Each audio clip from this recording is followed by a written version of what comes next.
Welcome to Conversations. Today I'm going to talk about the fact that I'm alcoholic, and I'm going to talk about that in terms of a binge that I just went on recently.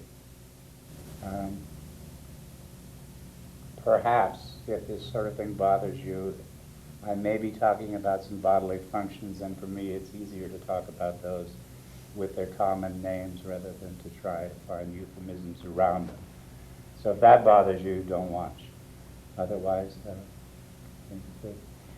To help me do this today, I have as my guest Liz Rantz, who is the doctor at the local jail.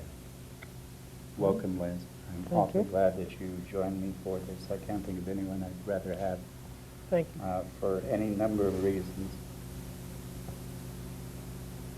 Let's start with the kind of drunk I am, which is long-term, 50-some years old, drunk all my life. I've got to the point now where I can go 2 years, I can go a year and a half, I can go 6 months, 3 months, and not ever have a real desire.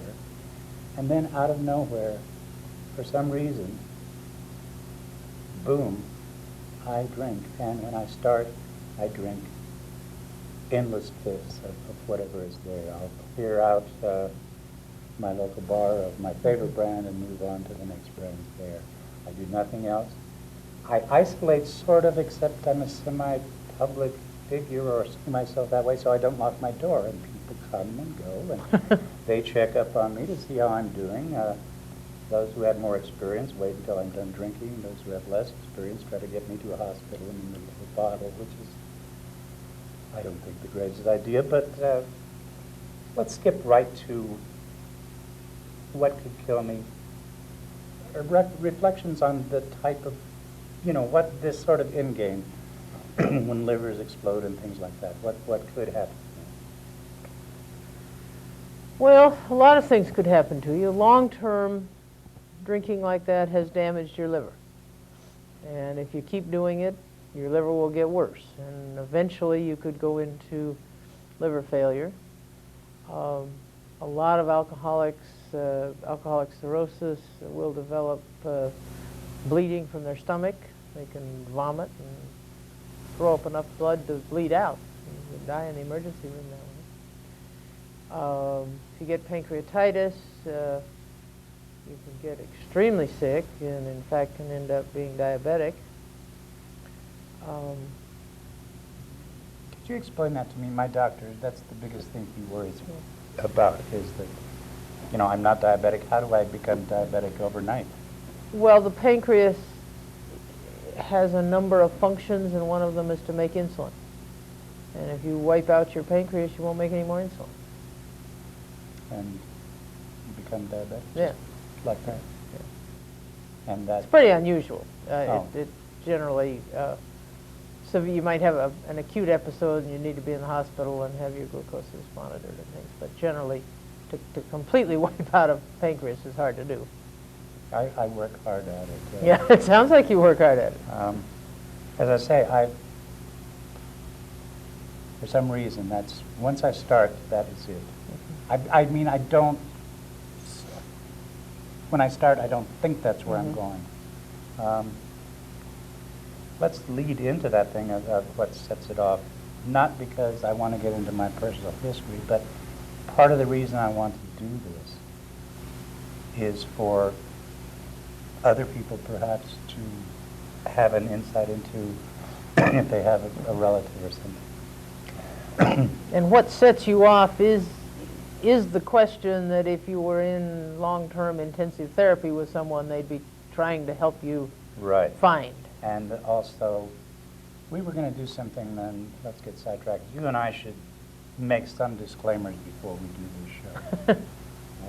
I want to talk about why I do it, and we should both talk about what our limitations and strengths are. Would you like to go first? Or? Go ahead. I do not represent any alcoholic organization. I belong to one, but I am in no way, shape, or form representing them or their views. I've had a therapist who's helped me with these issues. The fact that I still drink is not his fault. I am today speaking only for myself, except that we're going to talk about some of the care issues involved here in Missoula County, and using my story as a reflection of some of those issues. So in that sense, I'm speaking for other people that these things happen to, but I do not speak for anyone but myself. How about you? Well, I am a general practitioner. I've been working for the county jail here for 10 years now.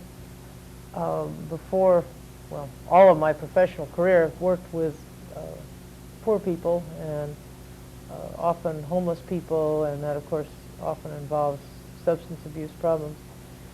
A few years ago, I got very interested in addiction and attended a number of educational programs on it, but I'm not a specialist. I'm not certified in it or anything like that. There is, in fact, only one physician in Missoula, as far as I know, who is a certified addiction specialist. I don't do hospital care of patients, so what I know about the hospitalization of acute alcoholic problems goes back more years than I'd like to tell you. Okay. You do not also speak for the Missoula health Oh, system? absolutely not. You work in the jail? I'm the maverick here. Yeah. Okay. That was one of the reasons I was thrilled to have you.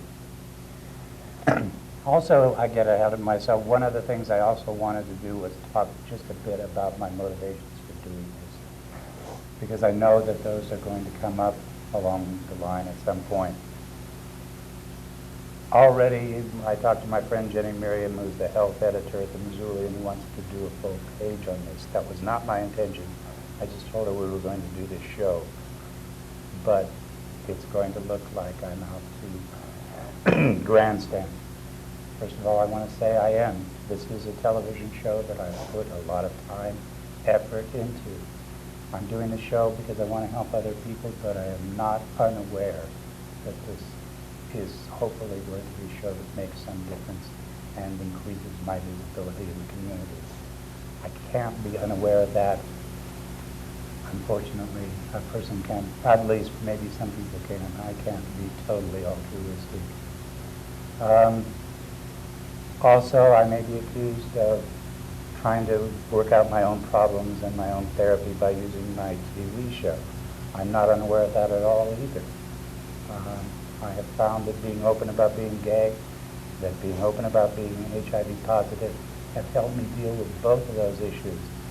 And perhaps by doing this show and letting it all hang out in this way, it can improve my chances of sobriety.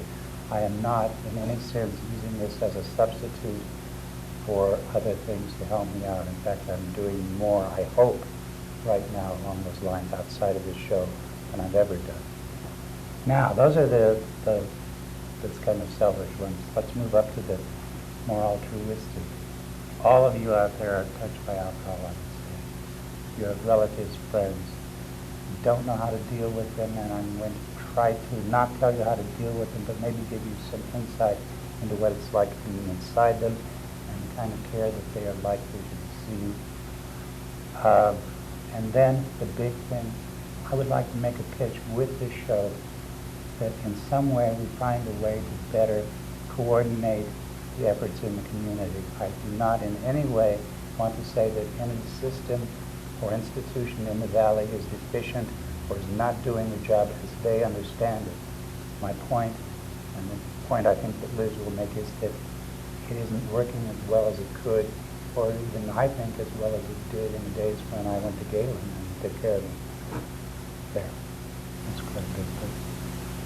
So before I get into the binge, anyway, anything we can throw in there from you? No. Could you talk about, before I talk about my personal experience, let's talk about the jail system. I spent one night in jail because I was out naked throwing rocks at my house. There was nobody on the block, so I wasn't disturbing anyone's peace, technically, except my boyfriend who was inside the house and called the cops. They took me. I spent one night in jail. I'd never been in jail. I ran into Wally Clark. I said, "This is crazy." He said, be good for 30 days, it won't go on your record. Now, that's my experience with being in jail. I don't think that I've avoided jail because I'm a good person.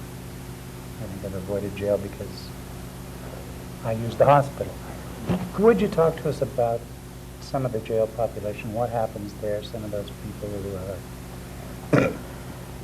Well, there's no question that substance abuse contributes to the incarceration of a lot of people.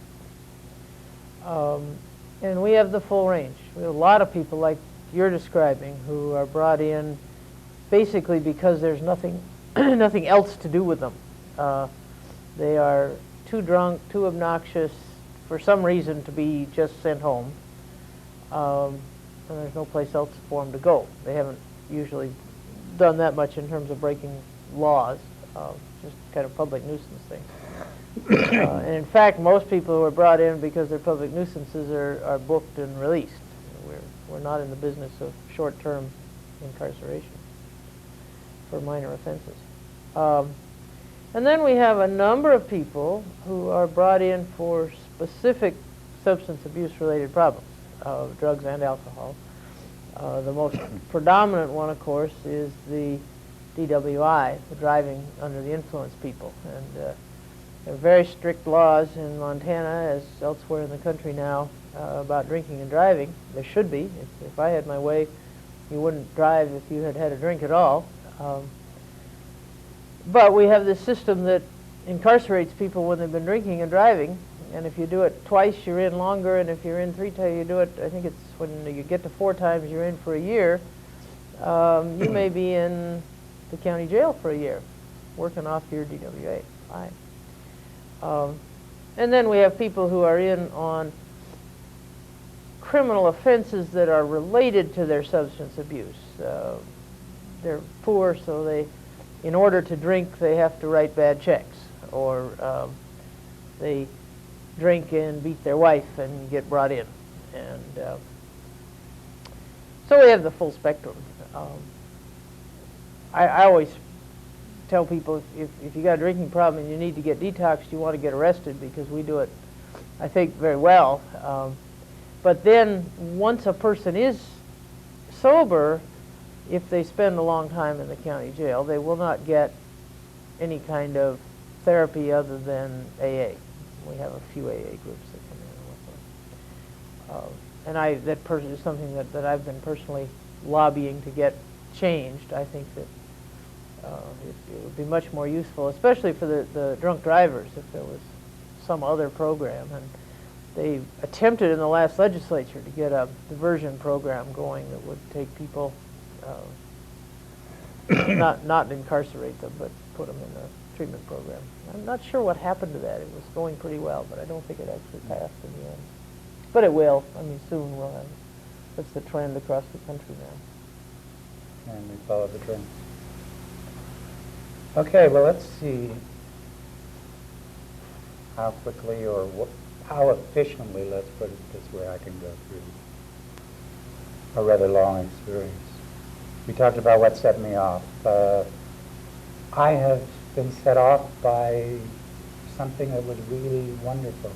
I decided that we turned the corner one day when the level of the virus in the lymph nodes, we were able to take it down to undetectable, and I figured AIDS was not going to end in a big gesture, and that this was the one. I was happy. I walked into the Oxford. I thought, I should drink to this. I'd been to my therapist just before that.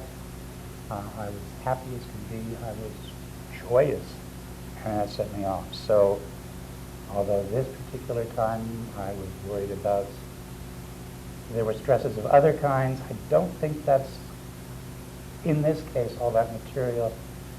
Just to say that this happens fast, and you don't predict it, or at least the kind of alcoholic I am. Sometimes you can, in hindsight, but sometimes it can just, like that, you walk by a bar and it sounds like it's a good idea. That's what happened this time. As I say, I drank this and stuff. So I started, good friend, knew that I was going to be drinking. I said I was. I don't remember that, strangely enough. But so he called other friends. Thank God I had them. All this is in hindsight, because when this happens, time sort of stands still, and what you remember are flashes here, flashes there, sometimes long periods, sometimes not at all. I started 2 days later. My friend Brandt showed up. I was in the middle of a bottle.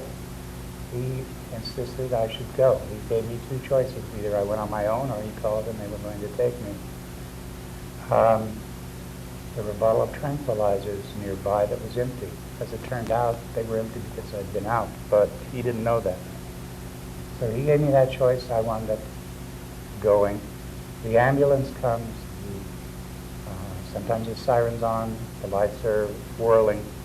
I can't walk by an ambulance and smell that gasoline smell without having recollections of being there. They come in, it's a really strange experience because all of a sudden you are at your most helpless, you're comfortable, whatever.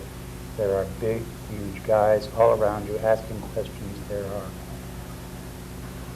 speakers, going off. They're talking to the hospital about who they got, what they got. They're trying to get you out. And they put you in, they take you there. You get into the emergency room, and for some reason that takes forever. They put you there.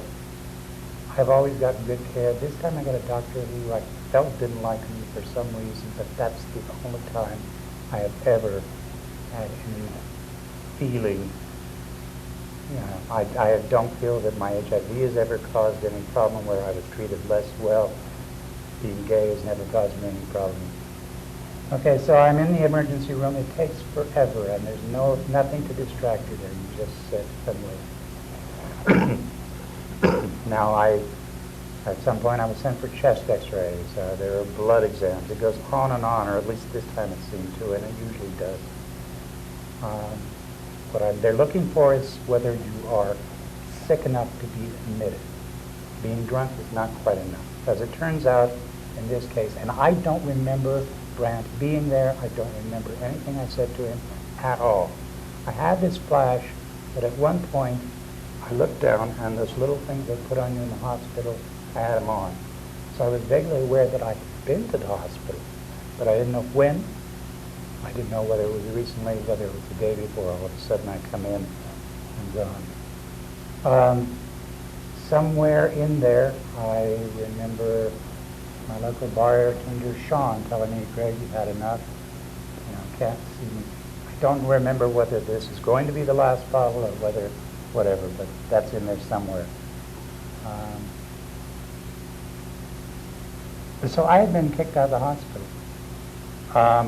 On my own, walking the streets and not even remembering where I'd been. I drank now for another couple of days, started all over again. This time my friend Joel showed up, and I was through, at the end of a bottle, I was ready to go. I was ready to cooperate. I wanted to go. Again, we called the 911, same routine. Big guys, lots of noise, out in the ambulance, go to the hospital. This time, I spent 3 days, I believe. Same routine, though, waiting around, getting admitted. This time, they discovered that I've got a little bit of pneumonia, and that justifies putting me upstairs in the hospital. Wonderful, wonderful nurses, aides. Strange thing, though, is they can't give me anything to help me sober up because the doctor downstairs didn't write that somewhere. And so I am, okay. At the end of this period, they get me set up, it's fine, get out. And once before I got out and I have been able to go get 2 pints, drink that, and then the next day get up and start my life again and cleaning up. So I think I can do it again. I think that's what happened. I start again. Somewhere along in there, I remember thinking, well, I'm going to do I'm going to sober up because I did this once by watching movies. So I remember going to Crystal Video, then going to the Fantasy to see if there were any porno tapes. It turns out later, the gal tells me that I walked into Crystal Theater, watched part of the Bergman film, came out and made some intelligent comments on Bergman, but I don't remember that. I thought this was a long time back in my binge, but when I go to return movies, it turns out it was the day before. But last Friday, that's it. I just know that I cannot drink anymore. I absolutely just, at that point, well, the night before I tried calling Share House. They said maybe they could get me in, but I had to talk to some lady in the morning because they'd met through the hospital. I make it through till the time that's allotted. I call. Share House only takes the homeless, and they can do nothing for me. I don't know what I would want for me, except that coming down is the worst part of it. Time is the only thing that can help you, but boy, it's a rough thing. And maybe we should break this there. That's the drinking part of it. And I thought I was going to talk about shit and piss and catheters. Believe me, all of that comes in there. It's demeaning, humiliating. One thing I want to stress is that if you're dealing with something like this, you say, how can you do this? The person who is that far gone doesn't realize it's doing that to himself. If you're lying there in a pool of vomit, you're in a different space. You don't realize that you're, well, maybe you do. I don't remember being aware of that sort of thing. I have at other times been in situations where people say, if you don't quit right now, there are going to be serious consequences. Believe me, I think most drunks would like to quit right there, or at least at the end of the bottle. Maybe, maybe not. But so let's stop at that point. Is the hospital, the emergency room that I go to, are they equipped? Are they trained for this? Let's put it that way. Is this the best way to handle it? Let's put it another way. Both of our local hospitals are quite well equipped to deal with the kind of thing you're describing. You deal with a whole lot worse than you're describing. And I would say that that's probably part of the problem. Having been an ER doc for 20 years before I became a jail doc, and the ER functions an awful lot like the jail. The police or friends will pick somebody up who's drunk and they bring them in because they don't know what else to do with them. And the ER has to make a decision about resource allocation, basically. Does this person have a medical problem or an addiction problem? And if they have an addiction problem, is it bad enough that something can be done about it? Now, there are problems there. The medical one's easy, as you found out. If you got pneumonia, they can put you in the hospital. Frankly, pneumonia is one of the more common causes because when people are drunk, they pass out and they vomit and they aspirate and they get very sick. And it's a terrible, in fact, one of the leading causes of death of alcoholics. But assuming you don't have one of those medical things, is it an emergency room problem? And the answer is no, it's really not. Now, some people who, you're describing binge drinking, which doesn't interest docs a whole lot. If you were a real chronic alcoholic, if you were drinking a fifth a day, every day for 6 months, and then you wander into the ER, you know, I can convince myself pretty easily that you need to be in the hospital to be detoxed. But binge drinkers, by and large, don't have a whole lot of trouble. Like, as you described, you get sick and you throw up the midst. But you get over it. With no medical help, you can get past that if you choose to dry up. The problem is there are a lot of legal problems with getting someone dealt with when they come in and they say, if they come in and they say, I want to stop drinking, and I want you to help me, doctor, if the area has detox facilities, that's easy. You know, the doctor calls them up and says, I've got Greg down here and he's ready to quit drinking again, will you take him? And we have a shortage of that kind of beds around here. So, as you know, I mean, there's Butte, and if you've got enough money, there's some other resources. But basically, if you're reasonably poor, and you just want to quit drinking, there aren't a whole lot of places you can go to do that. If you don't want to quit, if you're sitting in the ER and you're cursing at Brant for bringing you in because all you really want to do is go back and have another drink, Finish that bottle. the doc can't do anything. I mean, we can't essentially incarcerate you in a hospital to dry you out. That's just, we fought those civil liberties battles for years. And you know and I know that you're irrational and you don't have a clue what's best for you. But if you say, I don't want to be here, doc, I'm leaving, I might have you sign a AMA slip saying that you were leaving against my advice, but that's the most I can do. You're out the door.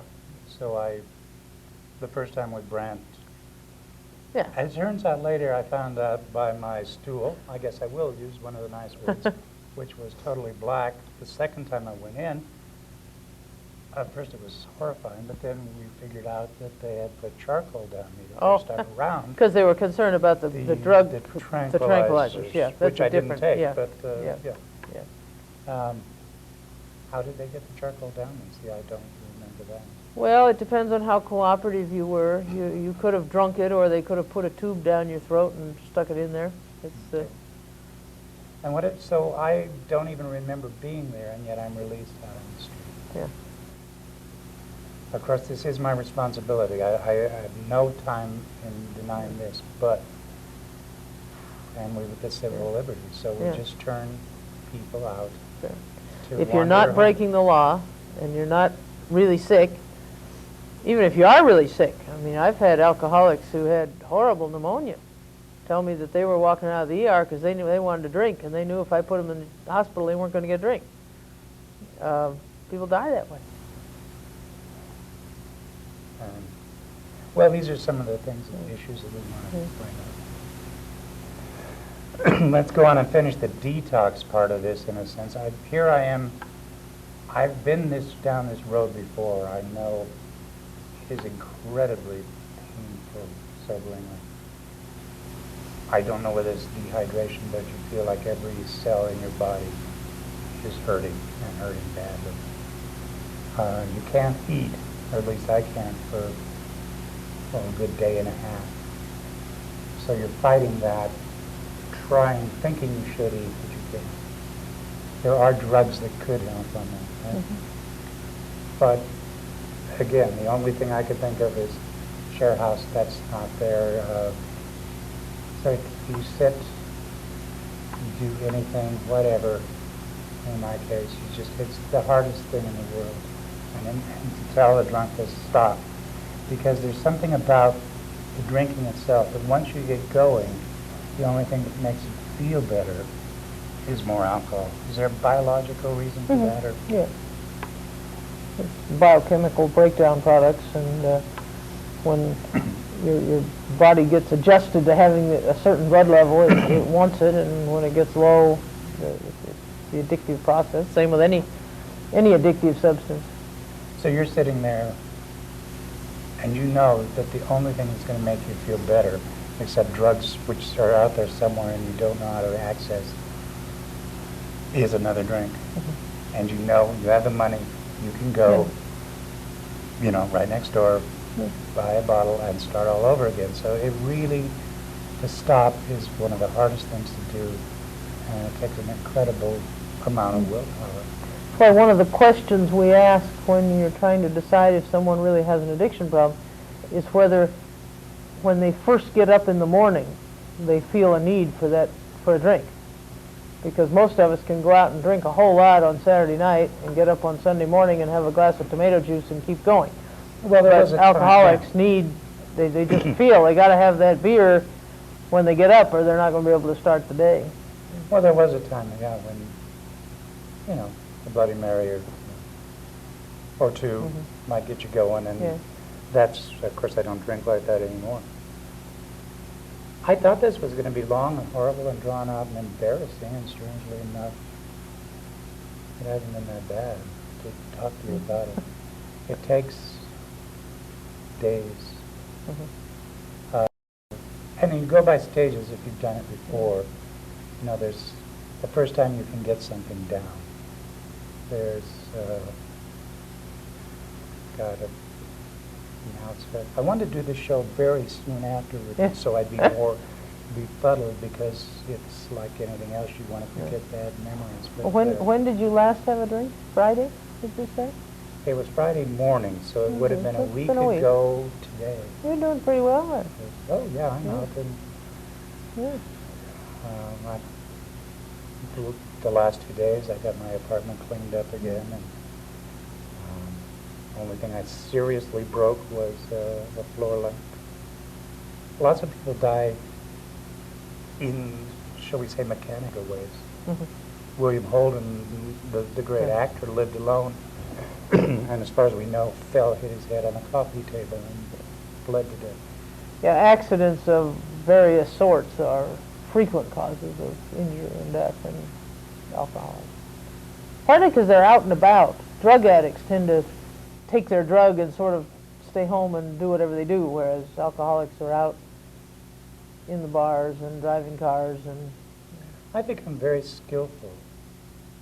I mean, in the sense that first time I started this thing, the lack of physical control, the whole apartment would fall apart. Now I just sort of, there's some sort of, I don't know, it's compass or whether I'm aware at the time, but I take it very slow and measured, and I can get by with it. You know, it's a mess, but it isn't as trashed as it used to be, and as I say, I don't go very far away from home. Well, I guess I could go into some very embarrassing details, but that's about covers that part of it. Let's talk about the shortcomings of the system and what... if you don't mind, I'd like to talk about one other thing. All right.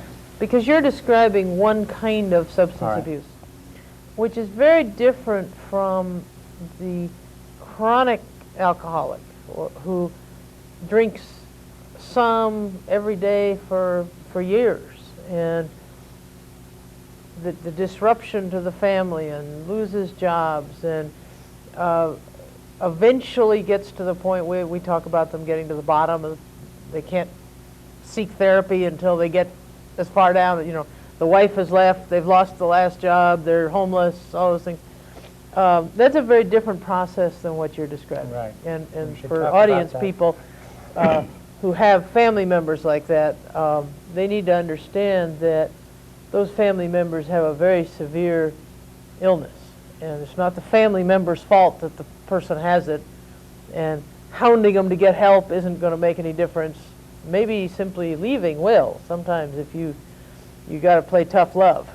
But you can't just be constantly on their case because they're drunk, and because that won't do any good. I'll just make them take another drink.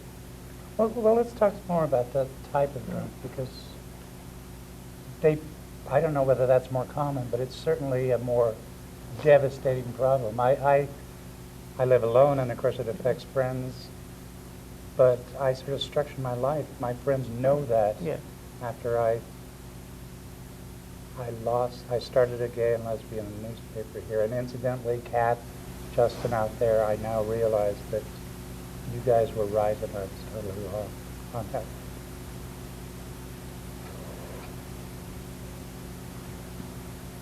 So, but I live alone, and since I lost that paper, everything I do in terms of like social activism, I try to think ahead, plan ahead, so that, for instance, this television show, it's on weekly, but we don't have to do it weekly. So I can go through that 2-week thing. The Katie Dickinson show was the last one. They do reruns in between. Maybe I've had shows ahead, and it looks like I'm, together. Well, and there are a lot of chronic alcoholics that fake it very well for a long time.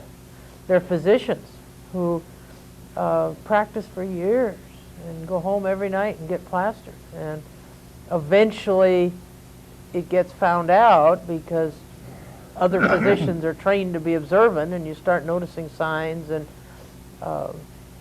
people, though, that are in less public positions can often go for years without anybody ever finally labeling them alcoholic. And then they go through years of denial. Don't want to admit that they're alcoholics. They don't have a problem drinking. They do just fine. And sometimes it's many, many, many years before those folks hit the bottom and get help. Well, I was chronic for a long time. I mean, for years, just like that, every single day I drank. I went through a long period here in town where I never missed a day of work but once. Yeah. I made homemade wine, and there was one day a year when I lost such control of it that I would miss work and call and say, I am just so far gone. And I think for about 4 years I did that. And I think one of the things that addiction specialists have finally learned is that for true substance abusers, whether it's alcohol or other drugs, you have to see it as a disease without getting into discussion about whether it's a biologic disease or not. It's like treating diabetics.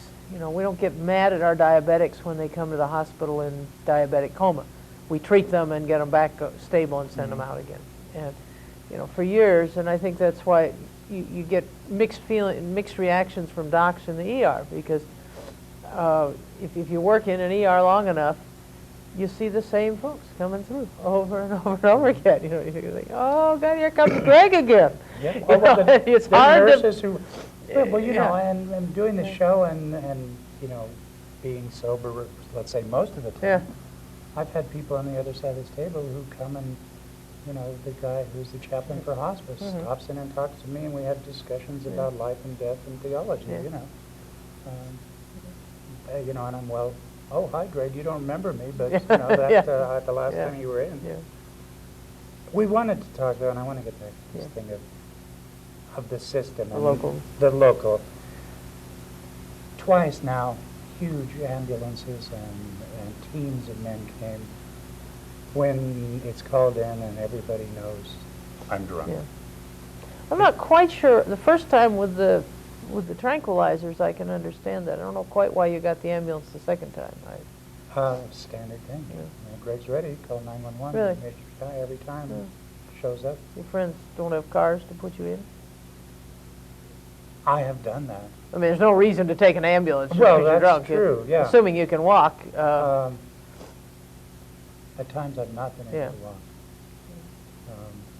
Or maybe they think it's easier, I don't know, but that seems like those are tremendous waste. It's a tremendous waste of resources, Well, I mean, you know. Especially around here when you call 911 and you get the fire truck and the ambulance and the police car, and you know, you can't just call an ambulance in Missoula. We sort of talked about this. I've worked at the Oxford for many years, and I've seen innumerable times where the whole shebang, and the guy's back in 45 minutes. Oh yeah. That's been one of the issues that the Downtown Association has been struggling with the panhandlers and the aggressive behavior and things downtown, that even if a harassed person calls for help, they haul about to the jail, book them, and release them.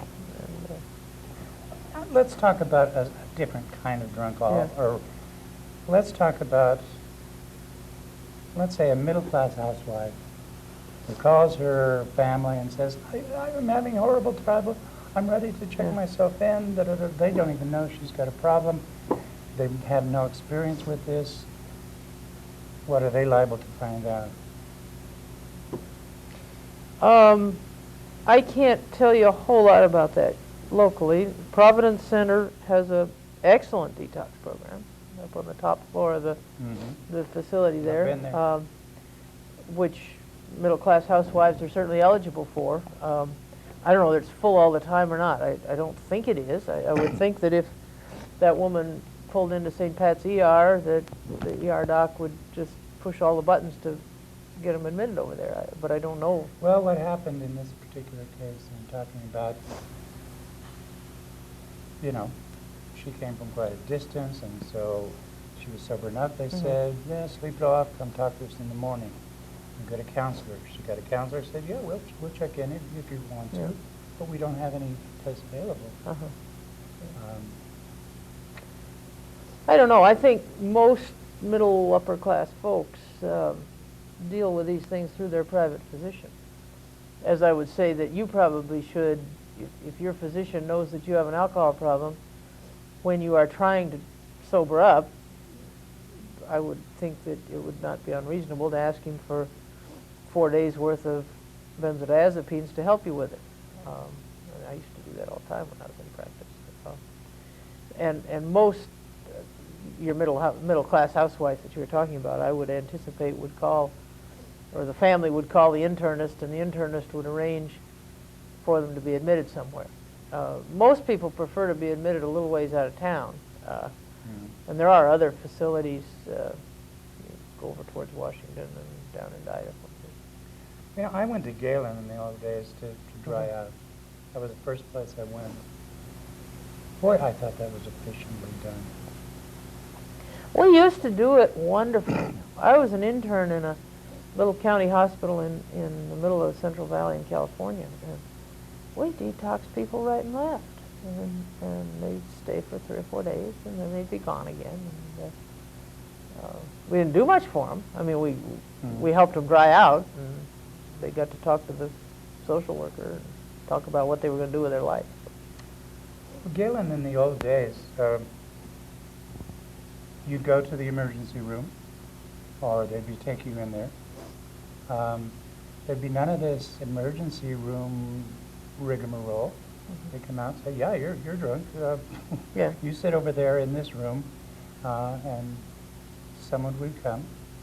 They'd give you a bus ticket. They'd take you down, put you on the bus. Really? Yeah, and you'd be dropped at the gates of Galen, wander up to the building. That's interesting. They would admit you, or I mean, you'd wander in. They'd take. But you're talking about a motivated drunk, somebody who's willing to sit on the bus in the first place. Well, there's that too. I mean, But that class, that motivated drunk, doesn't have a place to go anymore. yeah, You know, that's true. I mean, for instance, that morning that I'm talking about, when I really was desperate for help, I would have gone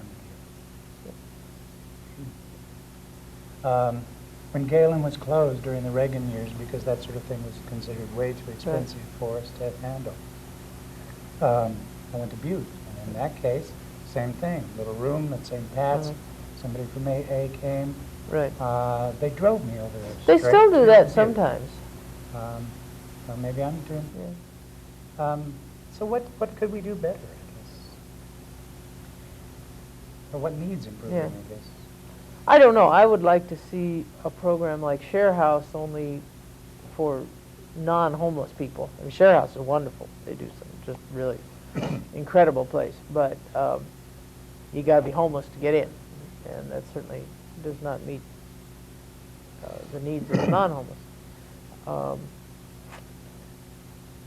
Probably more education of healthcare providers, social workers, the kinds of people that you would encounter in these processes, you know, of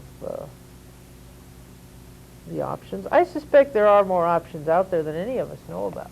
If we knew, you know. Well, you know, I thought I was going to call for a big campaign here. Maybe as we talk, maybe that isn't what's needed. But it seems to me that when this happens, somehow there should be some easier way of doing this. That it shouldn't be dropped on Bryant. I don't know exactly. Well, I don't know answers either. In my opinion, strictly my opinion, if somebody genuinely wants to get sober, they should have a chance to do that with a little bit of help. Okay, that's what. How much help they need, I don't know. I'm a big believer in AA. I mean, I really think that that's, for most alcoholics, that's where the help is. AA is not terribly excited about medication help during detox. They tend to want you to tough it out and keep coming to meetings, and they'll let you throw up at the meeting. It's, you know, although I don't think they have any objections to medical detox. But I have been in meetings of a group where people have shown up drunk and nobody knew what to do with it. That's unusual. Most AA groups are pretty handy with it. I'm not even saying it's AA. I'm Oh, just saying yeah. that this has happened where some of these groups are for people who are sober, who want to stay sober, and they're not equipped to deal with people until they try out. Or they are and they aren't, and, you know, I really shouldn't say. Yeah. But most AA groups know how to deal with that. And they welcome them in and tell them that they're more than welcome to stay as long as they're not disruptive, and they sit there and drink their coffee. Well, it seems like maybe the problem isn't as big as I thought it Well, I think probably, as always, one needs some numbers and some documentation. Certainly, I'm on the board of Poverello Center, and a tremendous percentage of our clients have histories of drinking problems. Again, we're talking about homeless people, and they come in, and as long as they are not drunk, they're welcome. So we have a lot of people who are 2 or 3 days into being sober, and we deal with it. No, it's not. We got a good staff, and as far as whether there needs to be a place or a program, part of the problem is not just alcohol related. It has to do with the whole mental health system. I always say that as a society we have prioritized corrections and military efforts over mental health and education, you know, things that would make a difference in the lives of the folks that you and I work with. If the way that as a society we're going to deal with drunks is to put them in jail, we've got a pretty nice facility. I mean, we just spent $17 million to build it out there. If the way we're going to treat them is to turn them out on the streets, and I think that's sort of where society's decision is, you know, by and large, people want to see substance abuse as a personal choice. Yeah. And until you can educate people that true alcoholics are not making this is not a personal choice. Just like you don't choose to be gay, you may be comfortable being gay, but you'd probably just as soon not have been born that way.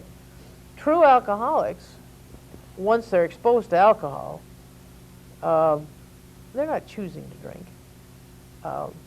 Some of them can choose not to drink if they're in a quality AA kind of ongoing program and they've got the community support. And I mean, it takes a lot to not drink if you're an alcoholic. And so I see a tremendous education component there. As far as what you do with them when they need to detox, I don't know. As I say, I think if every alcoholic had a good physician, they'd have 50% of the battle won. When you go to the ER, if you have a doc and you call your physician ahead of time and tell them what's going on, you'll get different treatment in the ER than you will if you just roll through and say, I need help. I should say that once you decide you're going to quit, you get weaker and more demoralized than when you were drinking. Or it seems to me. Absolutely. It's why you were drinking. That's like, I can't, you know, for me to get up and say, go to see my doctor becomes, you know, I suppose I could tell them, maybe make it the door. But just of course, the problem is that you can't get an appointment to see your doctor. I mean, most people, it takes me a week or two unless I really am sick to get in to see my doc, and she's very responsive. And there are a lot of other docs that are harder than that. So that doesn't help a whole lot if it's right now. But I think if you're honest with your physician and you say, I have a drinking problem, and I might call you and ask for help, you know, it should be 6 hours away instead of... The irony is that the tranquilizers that Grant was so worried about are the ones that would have helped me get through. Yeah. But, and in small doses, they're not toxic, so it's possible to give a person 2 or 3 days worth without any problems, especially the long-acting ones we use now. you know, I cannot see how we're doing on time. I don't. And I have the kind of show where I can just say, I can't see I'm- how we're doing. I don't need to be I've that moved into a new professional. phase of my life. My watch broke, I and see I'm that. trying to learn to live without it, so I don't have a clue what time it is. Should we say anything else before I wind this up? I This is our don't have chance. anything. This is our chance. I'm not gonna. I don't do this often. I'm not I want to do this show again. Well, one of the things that bothers me, despite being a big advocate of AA, is that most AA groups tend to be apolitical and non-evangelizing. True. And in fact, I've had some wonderful heated arguments with big-time AA people over this, because it seems to me if somebody is feeling like they have had too much to drink, or they're tired of drinking, they want to quit drinking, and they look in the paper and there's an AA group every day, and most days have 2 or 3 of them in town, so it's not a problem to find one. And you go, and they meet you, and they take your name and address, but they don't follow up. And it seems to me that person, they don't have to aggressively follow up, but just a phone call to see if they're coming to the next meeting. Would you like a ride? Some little outreach, and then the political aspects of it. I mean, if you've been sober for 6 years, let's say, I think it'd be awfully nice to do a program like this, or to somehow communicate that it is possible to get sober, and how much better life is when you're sober, and how your new wife is, I mean, whatever wonderful things are happening, and to talk about what's known about addiction now, because we know so much more than we used to, and there are all kinds of ways to help, and there are drugs that people can take to keep them from drinking, which work reasonably well. This is a huge field. Yeah, I mean, it's just, but so much of that is it's almost like it's under the table. It's one of those hush-hushy things we're not supposed to talk about. And I think we don't have any trouble. The American Diabetic Association's got ads on television talking about diabetes all the time. The rheumatoid arthritis people. But how much do you see about alcoholism as a disease? You don't. And I think they do. AA, I'm surprised it occasionally has TV ads now. Not are locally, they? but nationally. Nationally? I haven't been on watch television, but I haven't. But I think it's very important. Your last chance before. Go ahead. Sure. Yeah. Okay. I want to thank a few people for getting me through this. I have 3 friends who stand out above all the rest. I even want to mention their names: Dan Moorhead, Brant Good, Joel Baird. Those 3 people, I told you this is why we're saving this for the end. These 3 people just are invaluable to me, not for alcoholism, for everything in my life. They are tremendous. I have an older gentleman, Dick, who helps me, or tries to help me with alcohol problems.